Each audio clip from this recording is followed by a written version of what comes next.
Corey Atkins. I'm the Vice President of Public Policy and General Counsel for the Asheville Area Chamber of Commerce. Thank you for taking the time today to view the videos that you're about to watch. We have set these interviews up with each of the 5 Asheville City Council candidates for 2020. The Asheville Area Chamber of Commerce is a nonpartisan, not-for-profit organization, and by doing these videos, we're in no way endorsing any of the candidates. These videos and interviews are specifically for educational and informational purposes only. The open-ended questions and statements that you'll see during the lightning round are informed by our AVL Grader plan. You can find more details about what this plan entails at www.avlgrader.org. Thank you again for viewing this interview, and we hope you find this content informative and useful as you look to vote on November 3rd. Thank you. Hey everyone, this is Corey Atkins, Vice President of Public Policy with Asheville Area Chamber of Commerce. Today we are joined by Asheville City Council candidate Kim RONEY.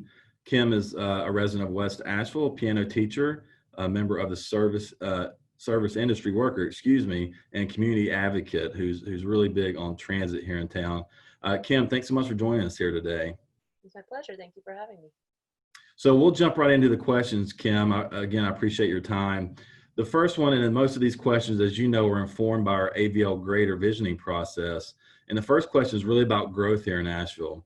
You know, the AVL Grader visioning process and planning process taught us a lot about what Asheville and our entire Western North Carolina region is going to be facing over the next 20 years. For instance, by 2040, we estimate we're going to add 150,000 new people to our area.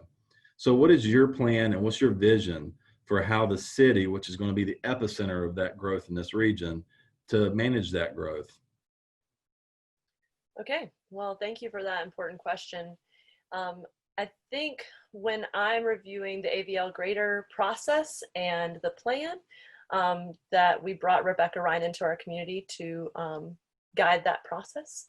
Some of the things that really stood out to me were issues that we have around equity in our community. So growth, but for whom? Who benefits from this growth? So in our community, we're having a big conversation about reparations. And in our community, land use is going to be really important to the conversation about what Asheville and Buncombe County can do for meaningful response to reparations.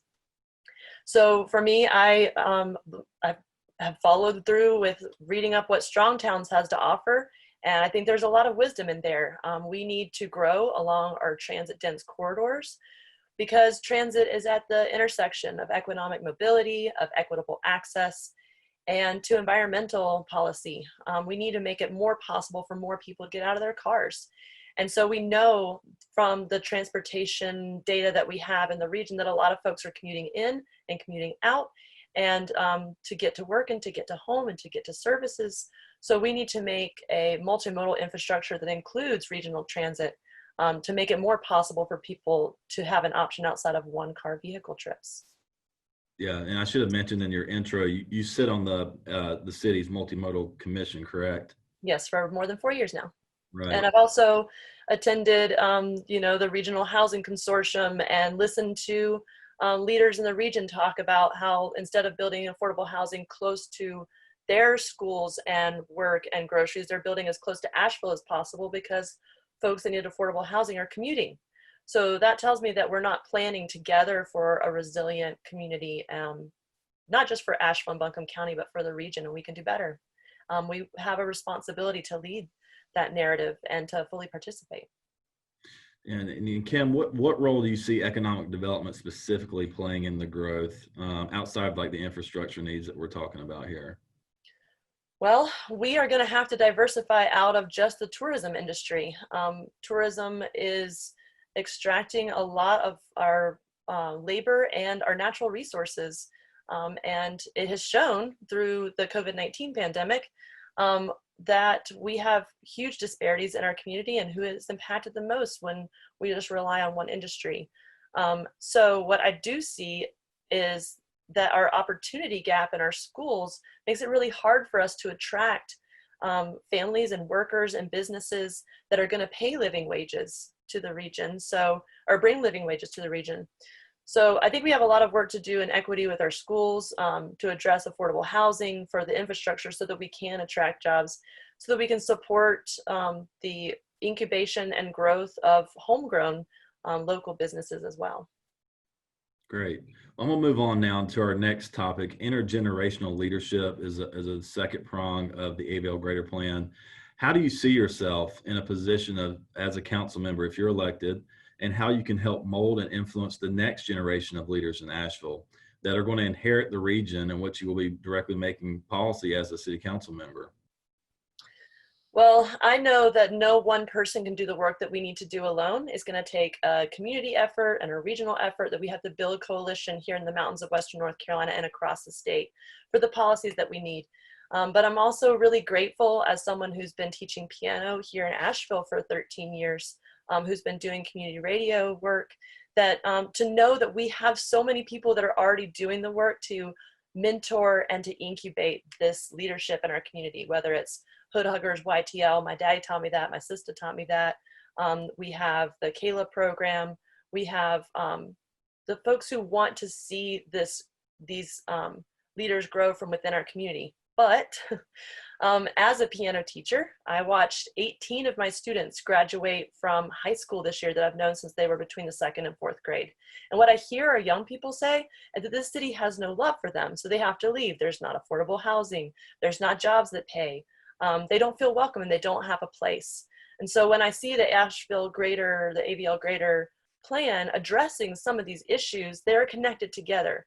But what I heard is that we have each other, and I'm not sure that's true yet. We do need each other, but we do need to build some of those relationships if we're going to get in right relationship with each other and be a place that our youth either want to stay or they want to go get their degree and get their experience and come back here to Asheville and feel that there's a place for them and that they want to call home. Yeah, very, very important concept there. The next question, Kim, is really about economic mobility. So what are your plans, and based on your capacity as a city council member, what are your plans to impact the quality of life for our youngest residents, in particular, who we just mentioned? And how do you see jobs and economic growth as being a major factor in that improvement? Or if you don't see it as being a major factor, what do you see as being the most impactful? Well, I hear a lot about how we need a bigger talent pool. But once again, this is connected with our youth, with our schools, with our ability to have housing. We're not able to set our own living wages, but we can certainly set an example.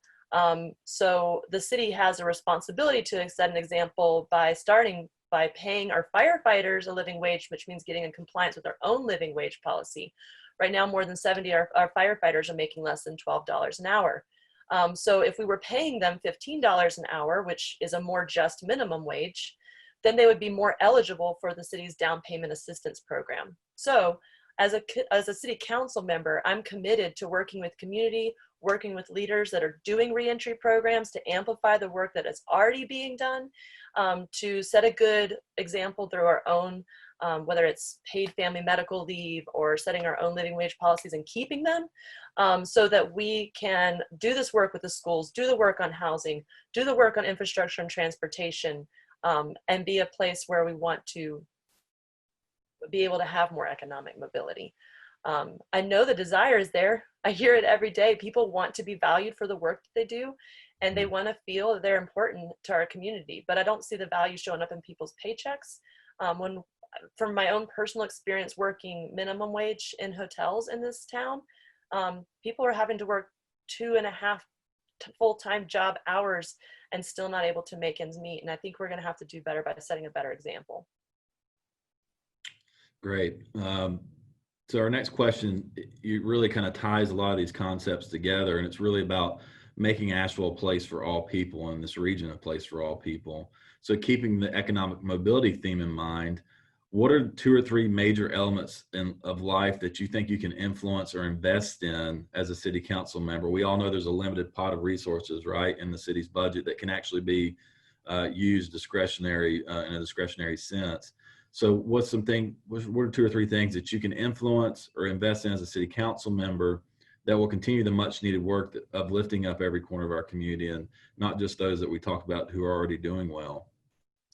Well, this is where I want to just go ahead and have a really frank conversation, which is hard to do when we're over the phone and we're not able to share space in the room together. So I'm going to just share my honest opinion about what we have to do, is look at resource mapping in our community and our region.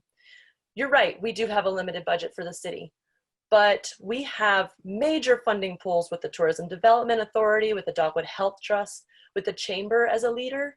And what we really need is to address the equity in those conversations. Who's at the table when decisions are being made? People are tired of being told that they can go get a very high interest loan. What does reparations look like? It looks like grants so that people can start businesses. It looks like not just tokenizing people in boardrooms, but putting people in the position to make decisions around policy and around funding and to truly support it.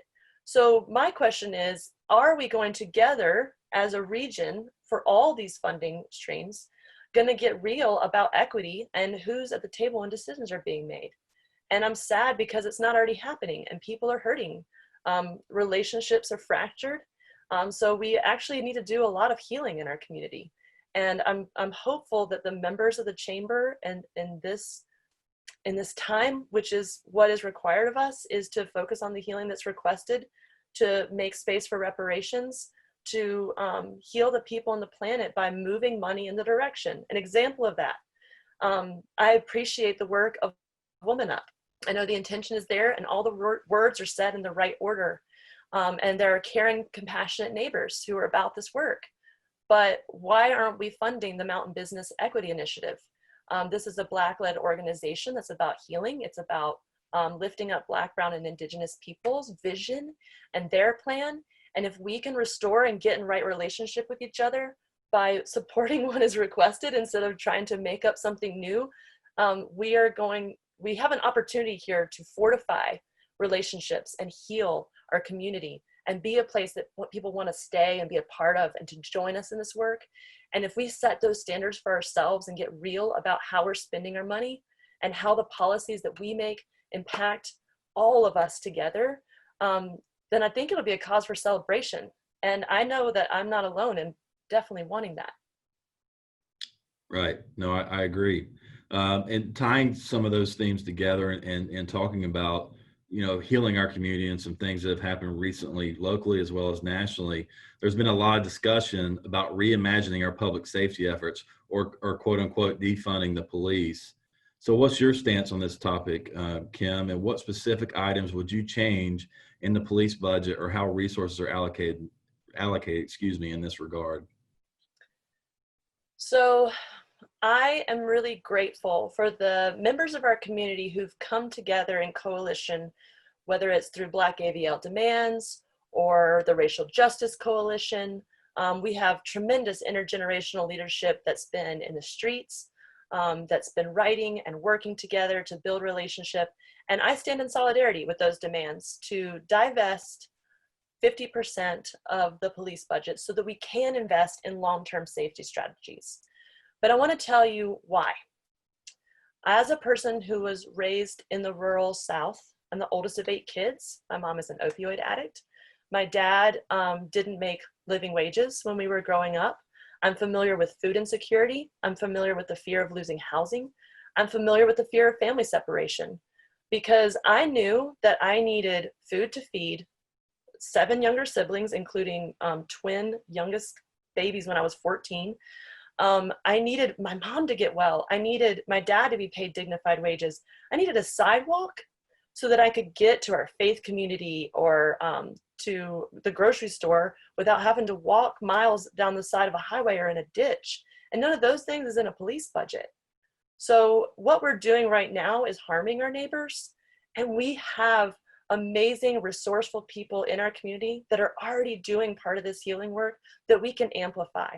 And so when I bring forward ideas, I've written a huge piece. It's informed by my neighbors and with my neighbors called Reimagining Public Safety. It's on kimroney4asheville.com. It's the number 4. About how we can identify and stop the harm being done, about how we can make greater investments in the capacity for the community that's already working to keep us safe. We can invest in neighborhood plans. We can end food insecurity. We can work on community outreach and skilled practitioners. We can work on safe travel modes for all modes of traffic.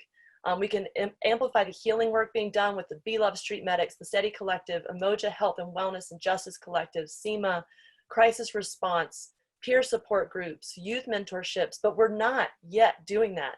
So I'm going to be one of those people that's looking for the community to lead this conversation, whether it's looking at mobile crisis response because of 137,000 phone calls that got routed to APD in 2019, 1,500 of them were for improperly marked cars. So we'll want to know why we're sending the wrong people with the wrong tools to deal with the problems that our community actually has so that we can keep each other safe. And I can't do it alone. So I hope our community will join me. Yeah, thanks, Kim. So that ends the open-ended questioning round, as you might say. And thank you for being honest in all your answers there. Now it's time for our lightning round. I'm going to give you 5 statements. And I know that a lot of these issues can be very complicated. And it's hard to do. And I've been in your shoes, and I know how that goes when you're doing these questions. But I want you to do your best to answer and either agree or disagree with the statements that I give you. And then after that, I'll allow you to give a recap of why people should vote for Kim RONEY, okay? Are you ready for the lightning round? As ready as I'll ever be. Okay. Statement number 1, the city should continue to invest in the Economic Development Coalition.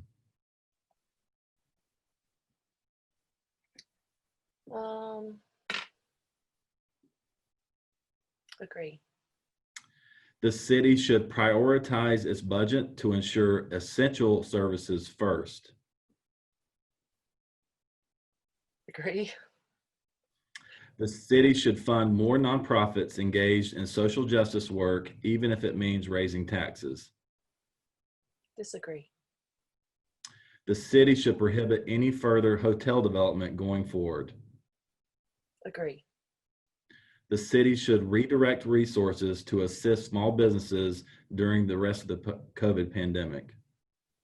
Can you repeat that question? Yeah, I'm sorry about that. The city should redirect resources to assist small businesses during the COVID pandemic.